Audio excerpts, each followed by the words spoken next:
Hi అండి, అందరికీ నమస్కారం. Welcome to Andhra farms. ముందుగా మన ఛానల్ని ఎవరైనా సబ్స్క్రైబ్ చేసుకోకపోతే సబ్స్క్రైబ్ చేసుకోండి. సో ఈరోజు మా ఫామ్లో కోళ్ళకి నేను ఆకుకూర అయితే తేవడం జరిగిందండి.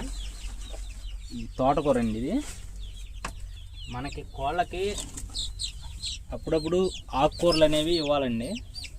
ఆరోగ్యానికి మంచిది. ఎందుకంటే మనం కమర్షియల్గా వ్యాపార కోణంలో కోళ్ళు పెంచుతున్నాం కాబట్టి వాటికి అన్ని పోషకాలు అందాలండి. అందే విధంగా మనం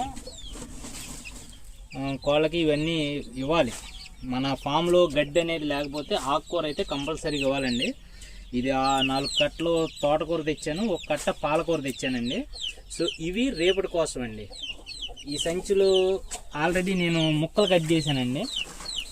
ముక్కలు ఇవాళ వేస్తాను కోళ్ళకి. ఇవి రేపటి కోసం దాస్తున్నానండి.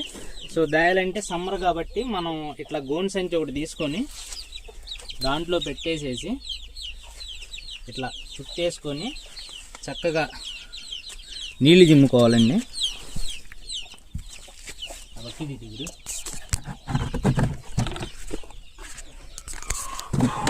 చక్కగా నీళ్ళు జిమ్ముకొని ఇట్లా మళ్ళీ తడారిపోగానే మళ్ళీ జిమ్ముకోవాలి.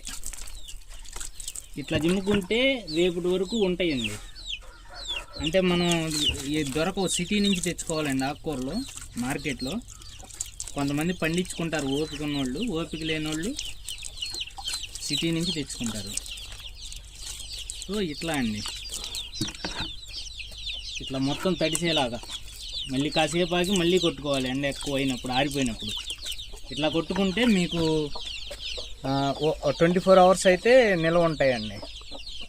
మీరు కూడా మీ కోళ్ళకి పచ్చిగడ్డి తినకపోతే ఇట్లా ప్లాన్ చేసుకోండి. ఆ కట్ట వచ్చేసి 10 రూపాయలు 8 రూపాయలు అలా ఉంటుంది.